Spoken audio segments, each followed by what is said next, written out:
Bagi seorang muslim, membaca dan menghafal Al-Quran merupakan suatu hal yang mulia, karena hal tersebut bisa menjadi amal dan ibadah serta menjadi penawar bagi orang yang gelisah jiwanya. Seorang muslim menjadikan Al-Quran sebagai petunjuk dan pedoman dalam kehidupannya. Oleh karena itu, penting bagi seorang muslim untuk mempelajari dan menghafal Al-Quran. Namun, berdasarkan kajian studi literatur yang dilakukan, ternyata terdapat beberapa problematika dalam menghafal Al-Quran. Salah satu contohnya yaitu penelitian yang dilakukan oleh Sarah pada tahun 2019 dan Muslihati pada tahun 2020 dan Harahap pada tahun 2021. Hasil penelitian tersebut menyimpulkan bahwa ternyata terdapat problematika dalam menghafal Al-Quran. Salah satu problematikanya yaitu kurangnya murojaah ataupun mengulang-ulang bacaan Al-Quran pada anak-anak, serta kurangnya semangat belajar dalam menghafal Al-Quran, dan kurangnya inovasi dalam media pembelajaran. Kemudian, berdasarkan hasil observasi yang kami lakukan secara langsung, tepatnya di Masjid Jamiatul Muslimin, Kecamatan Kuranji, Kota Padang, Sumatera Barat, kami jumpai bahwasanya masih minimnya media pembelajaran, khususnya dalam media pembelajaran menghafal Al-Quran untuk anak-anak. Oleh karena itu, berdasarkan problematika yang telah kami jelaskan, tentunya dibutuhkan solusi untuk menjawab permasalahan ini. Nah, dari permasalahan yang telah disampaikan tadi, di sini kami menawarkan sebuah solusi, yang mana kami membuat suatu riset tentang pengembangan media pembelajaran berbasis bootcamp, yang mana untuk meningkatkan motivasi dan memperkuat hafalan Al-Quran pada anak-anak. Yang mana dengan adanya solusi tersebut, kami berharap akan menjadi atau memberikan kontribusi dalam dunia pendidikan, khususnya dalam mengembangkan media pembelajaran, dan juga menjadi referensi dalam mengembangkan media pembelajaran, khususnya di pendidikan Indonesia, terlebih lagi dalam bidang Al-Quran. Adapun tujuan dari penulisan artikel ilmiah kami yaitu yang pertama, menjelaskan langkah-langkah pengembangan media board game generasi Quran. Lalu yang kedua, mengetahui kelayakan media pembelajaran board game generasi Quran. Dan yang ketiga, mengetahui respon anak terhadap media pembelajaran board game generasi Quran saat ketika diimplementasikan.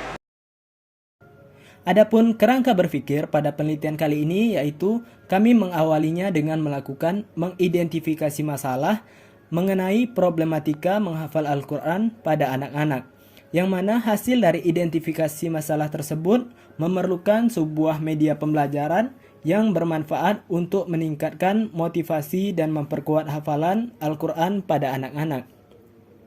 Untuk menjawab permasalahan tersebut, kami mulai melakukan penelitian dengan menggunakan metode Research and Development Model ADI, yaitu yang terdiri dari 5 tahapan. Tahap analisis yang meliputi analisis masalah dan analisis kebutuhan. Tahap kedua yaitu tahap desain, yaitu meliputi membuat rancangan media pembelajaran. Tahap ketiga yaitu tahap pengembangan, yaitu meliputi merealisasikan media pembelajaran dan melakukan uji validasi ahli. Kemudian tahap keempat yaitu tahap implementasi, yaitu melakukan uji coba produk pada skala kecil. Kemudian tahap terakhir yaitu tahap evaluasi, yaitu melakukan analisis setelah melakukan uji coba produk pada skala kecil. Rangkaian penelitian ini telah berhasil menghasilkan sebuah media pembelajaran yang bermanfaat untuk meningkatkan motivasi dan memperkuat hafalan Al-Quran pada anak-anak. Baik, adapun metode penelitian yang kami gunakan pada penelitian ini, yaitu di sini kami menggunakan jenis penelitian Research and Development atau R&D, atau dalam bahasa Indonesia disebut penelitian pengembangan. Metode penelitian pengembangan merupakan metode yang digunakan untuk menghasilkan suatu produk dan menguji keefektifan produk tersebut. Adapun penelitian pengembangan ini dilakukan dengan menggunakan model EDI. Terdapat beberapa tahapan dalam melakukan penelitian pengembangan model EDI, di antaranya yaitu Analysis, Design, Development, Implementation, and Evaluation. Selanjutnya yaitu teknik pengumpulan data. Terdapat 3 jenis teknik pengumpulan data pada penelitian ini, yaitu yang pertama, study literature. Teknik pengumpulan data yang pertama yaitu melakukan study literature yang bertujuan untuk mencari referensi-referensi terkait penelitian yang akan dilakukan. Yang kedua, angket. Teknik pengumpulan data yang berikutnya adalah dengan menggunakan angket yang bertujuan untuk memberikan validasi atau memberikan penilaian terhadap media pembelajaran yang telah dibuat. Terdapat dua angket yang akan diberikan, yaitu angket uji validasi media dan angket uji validasi materi. Untuk angket uji validasi media akan dinilai oleh dosen yang ahli di bidang media pembelajaran. Selanjutnya, untuk angket uji validasi materi akan dinilai oleh dosen yang pakar di bidang ilmu Al-Quran. Lalu yang ketiga, yaitu observasi. Teknik pengumpulan data yang selanjutnya adalah dengan melakukan observasi. Observasi bertujuan untuk melihat seberapa efektif media pembelajaran yang telah dibuat pada saat diimplementasikan. Adapun teknik analisis data yang kami gunakan pada penelitian kali ini yaitu yang pertama, kami menggunakan uji validasi ahli. Uji validasi ahli merupakan suatu hal yang sangat penting dalam melakukan pembuatan media pembelajaran. Uji validasi bertujuan untuk mengukur seberapa layak media pembelajaran yang telah dibuat. Lalu kemudian teknik analisis data yang kedua yaitu kami menggunakan tabulasi data. Tabulasi data merupakan pemberian skor pada media pembelajaran yang telah dibuat. Adapun alat dan bahan yang kami gunakan dalam pembuatan media pembelajaran board game Al-Quran ini, yaitu ada beberapa alat dan bahan. Yang pertama, alat yang kami gunakan yaitu cutter, kemudian printer, dan gunting. Adapun bahan-bahan yang kami gunakan berupa kertas karton manila, karton jerami, dan lem kertas. Sedangkan waktu dan tempat penelitiannya kami lakukan di lokasi di Masjid Jamiatul Muslimin, Kecamatan Koranji, Kota Padang, Sumatera Barat. Adapun pada hasil dan pembahasan, yaitu yang pertama, analisis. Pada tahap yang pertama yaitu analisis, pada tahap ini dilakukan analisis kebutuhan. Berdasarkan hasil study literature dari berbagai penelitian, terdapat beberapa problematika dalam menghafal Al-Quran, dan salah satu problematika tersebut adalah kurangnya semangat dalam mengulang hafalan Al-Quran. Kemudian, berdasarkan hasil observasi atau pengamatan langsung yang dilakukan, khususnya pada TPQ Masjid Jamiatul Muslimin yang terletak di Kecamatan Kuranji, Kota Padang, Sumatera Barat, masih belum terdapat inovasi media pembelajaran untuk menghafal dan memperkuat hafalan Al-Quran. Oleh karena itu, tentunya dibutuhkan media pembelajaran yang berfungsi untuk mengatasi permasalahan tersebut. Tahap kedua yaitu tahap desain. Pada tahap ini kami mulai melakukan perancangan terhadap media pembelajaran yang akan kami buat. Pada tahap ini kami mulai merumuskan tujuan dari pembuatan media pembelajaran, serta pada tahap ini kami mulai mendesain media pembelajaran yang akan dibuat, seperti mulai mendesain board game, papan permainan, kartu murojaah, kartu kuis Al-Quran, dan box media pembelajaran.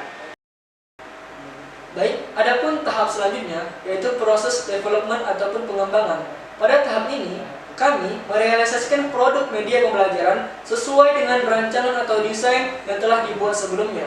Media pembelajaran berbasis board game bertujuan untuk penguatan hafalan Al-Quran pada anak-anak. Media pembelajaran ini didesain untuk dimainkan oleh 2-4 orang dalam satu ronde permainan. Panduan dan mekanisme permainan telah dibuat dan disesuaikan sedemikian rupa agar mudah dipahami dan tidak kebingungan saat bermain media pembelajaran tersebut. Nah, pada tahap ini juga dilakukan uji validasi ahli media dan uji validasi materi untuk mengetahui tingkat kelayakan dari media pembelajaran berbasis board game yang telah dibuat. Validasi media dilakukan oleh dosen yang pakar di bidang media pembelajaran, sedangkan validasi materi dilakukan oleh dosen yang pakar di bidang ilmu Al-Quran. Terdapat 5 aspek penilaian dalam validasi media, yaitu meliputi yang pertama, aspek tampilan secara menyeluruh, aspek bahasa yang digunakan, aspek cakupan isi, aspek keterkaitan elemen satu sama lain, dan yang kelima, keseimbangan elemen media.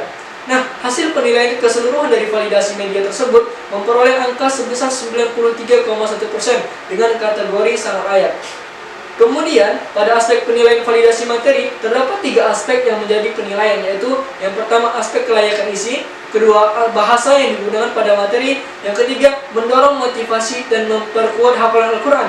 Hasil penilaian keseluruhan dari validasi materi tersebut memperoleh angka sebesar 96,8% dengan kategori sangat layak. Tahap selanjutnya yaitu tahap implementasi. Setelah media pembelajaran board game generasi Quran dinyatakan sangat layak berdasarkan hasil validasi media dan validasi materi, maka selanjutnya dilakukan tahap uji coba produk. Uji coba produk dilakukan pada anak-anak di Masjid Jamiatul Muslimin. Pada tahap implementasi ini, kami melakukan observasi yang berfokus mengenai antusias dan keaktifan anak-anak pada saat media pembelajaran diimplementasikan. Tahap terakhir yaitu tahap evaluation atau evaluasi. Pada tahap ini kami melakukan analisis berdasarkan hasil observasi yang telah kami lakukan ketika mengimplementasikan board game generasi Quran ini pada anak-anak. Berdasarkan hasil observasi yang kami lakukan, kami mendapati bahwasanya pada saat media pembelajaran ini diimplementasikan pada anak-anak begitu antusias dan sangat aktif ketika media pembelajaran ini dimainkan pada anak-anak tersebut. Berdasarkan hasil penelitian yang telah dilakukan, maka dapat disimpulkan bahwa pertama, proses pengembangan media pembelajaran board game generasi Quran melalui 5 tahapan, yaitu yang pertama, tahap analisis meliputi analisis masalah dan analisis kebutuhan. Yang kedua, tahap desain meliputi membuat rancangan desain media pembelajaran. Kemudian yang ketiga, tahap pengembangan meliputi membuat produk dan validasi ahli media dan validasi ahli materi. Kemudian yang keempat, tahap implementasi, yaitu dengan melakukan uji coba produk pada kelompok kecil. Dan yang kelima, tahap evaluasi, yaitu mengukur ketercapaian media pembelajaran yang telah dibuat. Adapun kesimpulan yang kedua, yaitu kelayakan media pembelajaran board game generasi Quran pada uji validasi ahli media mendapat angka sebesar 93,1% dengan kategori sangat layak. Kemudian, uji validasi ahli materi yang dilakukan oleh pakar di bidang ilmu Al-Quran mendapat angka sebesar 96,8% dengan kategori sangat layak. Adapun kesimpulan yang ketiga, berdasarkan hasil observasi yang dilakukan ketika mengimplementasikan media pembelajaran pada anak-anak, kami mendapati bahwa anak-anak yang sedang menggunakan media pembelajaran board game generasi Quran sangat antusias dan sangat aktif dalam menggunakan media pembelajaran. Dengan demikian, terlihat bahwa anak-anak yang menggunakan media pembelajaran board game generasi Quran menjadi termotivasi dan secara tidak langsung dapat memperkuat hafalan Al-Quran pada anak-anak tersebut. Sekian kesimpulan dari kami. Adapun saran bagi peneliti selanjutnya, yaitu harapannya, media pembelajaran board game generasi Quran ini dapat diuji kembali dalam skala kelompok besar.